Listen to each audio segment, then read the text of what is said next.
Well, good morning. Thank you very much, David, for the introduction, and my thanks to the organizers for inviting me. I work in London, Guy's and Thomas's. And Thomas's is opposite Big Ben. Guy's is just under the Shard, which is the tallest building, currently the tallest building in Europe. I'm going to talk about perimenopausal contraception, but time is very tight. So I'm going to start, and probably you all have to come to Venice. We'll finish this lecture in 2 years' time. Or we might extend the time of the session. So these are my declarations. And as you know, the menopause starts after 12 months of amenorrhea. The age range varies. The global average is 51. The perimenopause is the transitional period of hormonal change, which leads to, but it also includes the first year of the menopause. And there are no biological markers of cessation of fertility, but we assume 55 is taken as safe to stop contraception. And when my patients come and say, well, what if I at 56 fall pregnant, I say, well, you'll be lucky because you can be in the Guinness Book of Records. And just to highlight that all these very famous women are either just past the perimenopause or are in early menopause.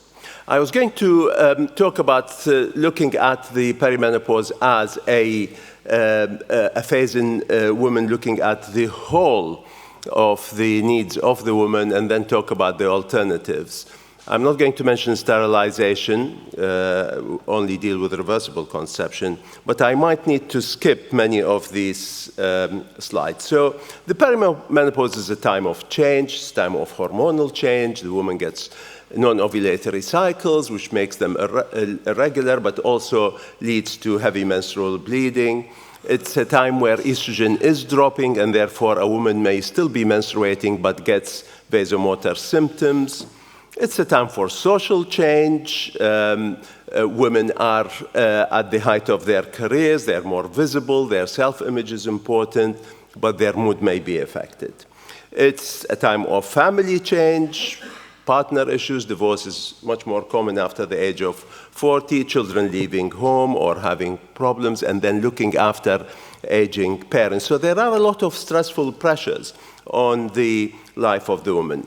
And obviously career as well as sexual dysfunction. And we always need to remember that the genitourinary syndrome of the menopause could apply to women in the perimenopause, because the vagina may have a much lower threshold to the decrease in estrogen, and therefore you have women who may still be menstruating, but having dyspareunia and having difficulty in sexual function. I thought there are certain facts which you need to be aware of. The Faculty of Sexual and Reproductive Health in the UK and WHO say that a healthy woman can use any hormonal contraceptive to the age of 50. And these hormonal methods are also good for managing common gynecological morbidities. Heavy menstrual bleeding is one, PMS, PMDD, fibroids, dyspareunia, because you have, especially if the hormonal method is combined, sexual dysfunction. And as you know, the change in sexual desire and sexual activity starts around that age. And you have to remember that women in this age do need contraception in a very big way, because unintended pregnancy is maybe a disaster to the woman, but it's also quite bad from a medical point of view. The complication of pregnancy in this age group is high. People say, well, do I really need contraception because my fertility is low? Again, remember the Guinness Book of Record. They say, can't you check my hormone levels? There isn't really a strong indication to do that, only where you have someone with contraceptive amenorrhea. And now the faculty in the UK says we only need to do one FSH reading rather than two. They may come and say, well, I'm using HRT, is that a contraceptive? Definitely not. The suppression rate for ovulation in HRT users is only 40%, and of course these methods are not licensed and have not been tested as contraceptives. And sex stops at the age of 45. No, we know that in this age group, as a matter of fact, definitely in the UK, sexually transmitted infections are rising, and the abortions are also rising. I'm going to skip a few of these. How long does a woman need contraception for? Well, if she achieves the menopause under the age of 50, she needs to continue with the method of contraception for 2 years. If she achieves her menopausal status over the age of 50, she needs to only continue contraception for 1 year. There are opportunities in, when a woman comes to you in this age group and asks for advice, whether about perimenopausal symptoms or about contraception, and you need really to have a discussion. It's a good time to remember cervical screening. It's a good time to talk about breast health. It's a good time to talk about healthy eating for your bones. It's a good time to look into any gynecological risks. It's a good time to think about endocrine dysfunction. And it also is a very good time to talk about things that in the UK, the chief medical officer says one of the very, in a way, poorly addressed issues are issues around urinary incontinence, fecal incontinence, prolapse, vaginal health and vaginal discharge in this age group. You need to actually probe the patient. You need to mention it to the patient to see if that is a problem. I had a few case studies, but I don't think we will have time for them, so I'm going to unfortunately skip these and move you into the methods. So we're just going in the last sort of 10 minutes of this session to talk about what are the options for contraception in the perimenopause. So this is Barbie, and Barbie, as you know, is actually now postmenopausal. She's 62, and I've already shown you her. Actually, I might go back to that. No, maybe not. Let's not do that. We will. So I was going to say in the slide that I had here that the intrauterine system Mirena is probably the ideal contraceptive for the perimenopause, because what do you need? You need a method which is very effective, because pregnancy is a disaster, so you have no worries, no medical interactions. You need a method that helps relieve menopausal symptoms, and of course, Mirena is licensed for endometrial protection, and if a woman gets vasomotor symptoms, you can add estrogen to the regimen. You need something to be gynecologically protective, and as you know, Mirena, again, is licensed for managing heavy menstrual bleeding. The combined pill does better because it gives you protection against ovarian and endometrial cancer.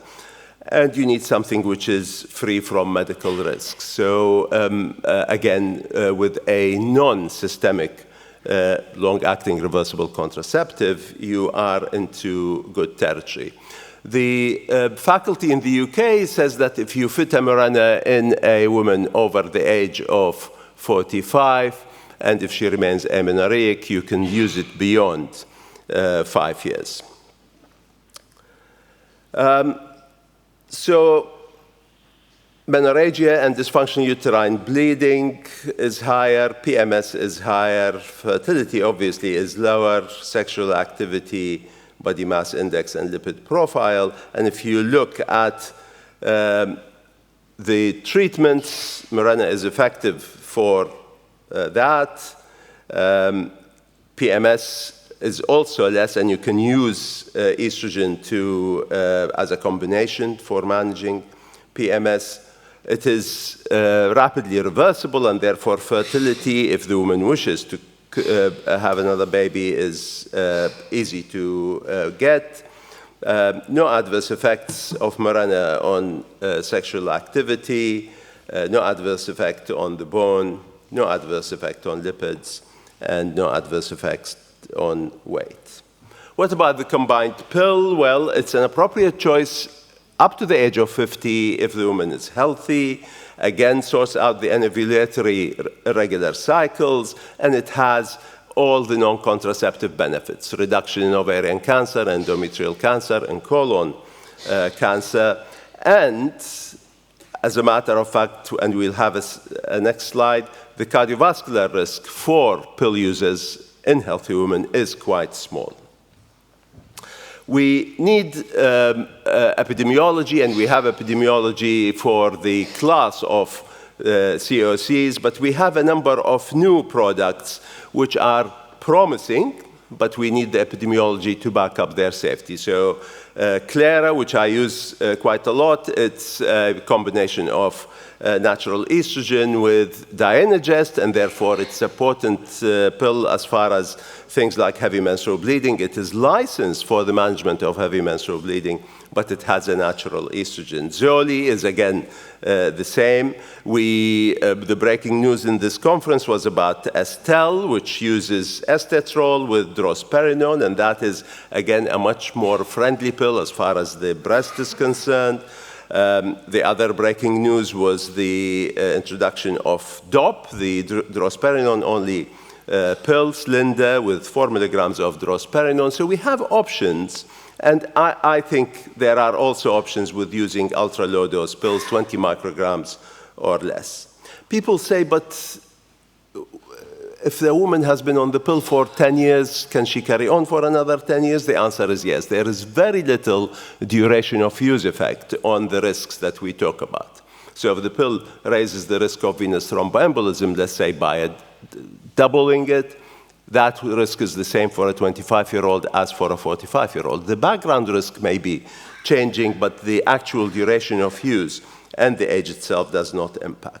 And remember that we now are recommending that women use the pill in an extended regimen without having the 7-day break. And of course, the extended regimen of pill use, especially if you're concerned about that, you can use a 20 microgram pill. That ensures that even in the 7 days, the pill-free interval of the 20th century and the 21st century, you fill it with hormones, and therefore the woman doesn't get hot flushes during that period of time.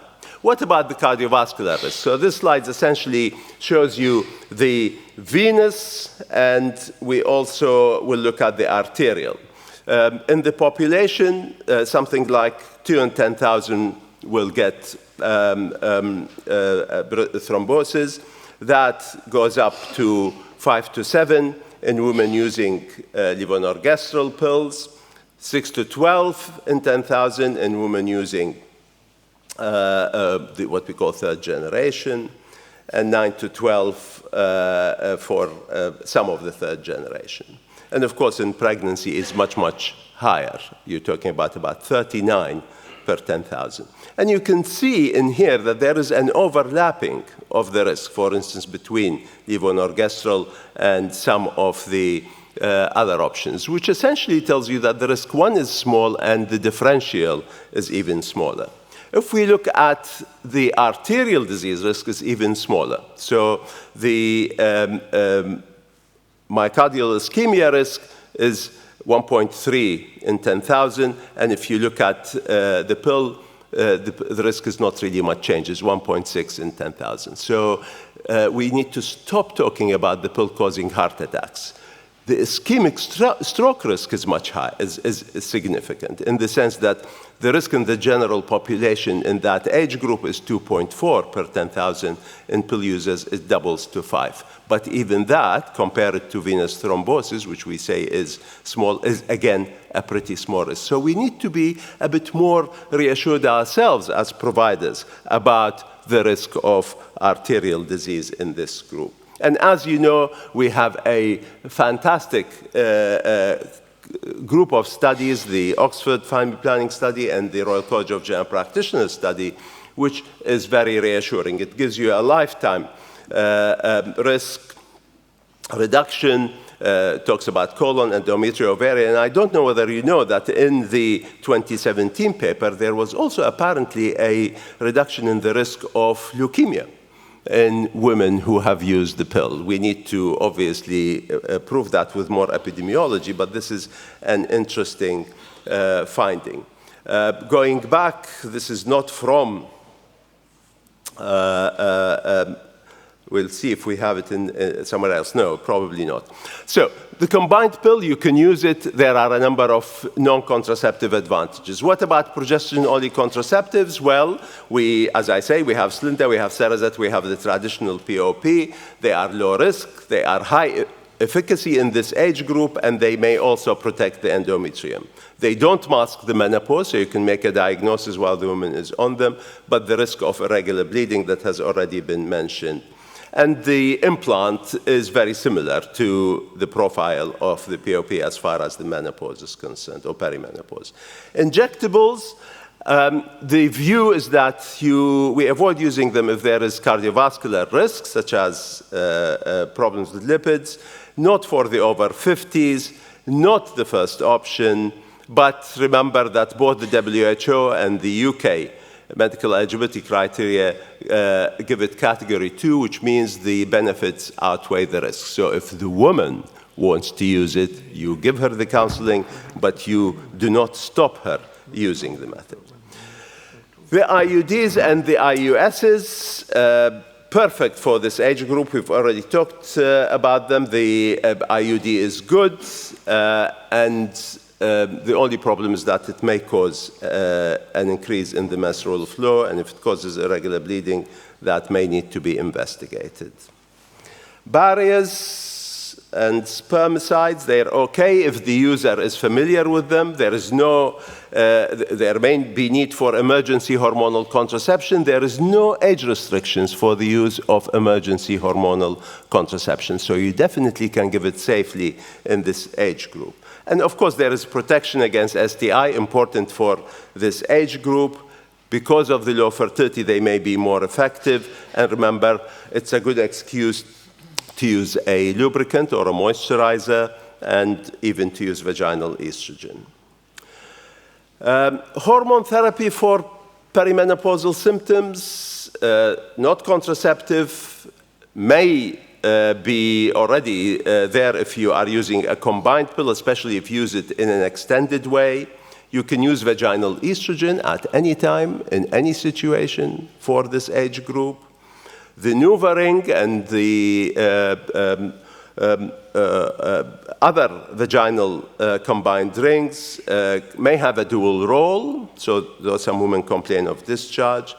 If you have a woman on the progesterone-only pill and she needs HRT, you have to give her sequential combined therapy. You cannot give her estrogen, unopposed estrogen therapy, because the POP is not protective endometrially. And if a woman has Mirena, you have much more freedom. You can use systemic estrogen, and obviously you can use hormone therapy with barrier methods. And in conclusion, I'm so delighted that I finished on time. In conclusion, the perimenopause is a time for opportunity, for health education and screening. It's a time of risk, so we need to profile the risk of the patient. It's a time that people are confused about the use of hormones, and I hope that this clarifies the use. But it's also a time for optimism. There is a saying in the UK, it is nifty to be 50, meaning, life starts at the age of 50, and we need to have a discussion. Thank you very much.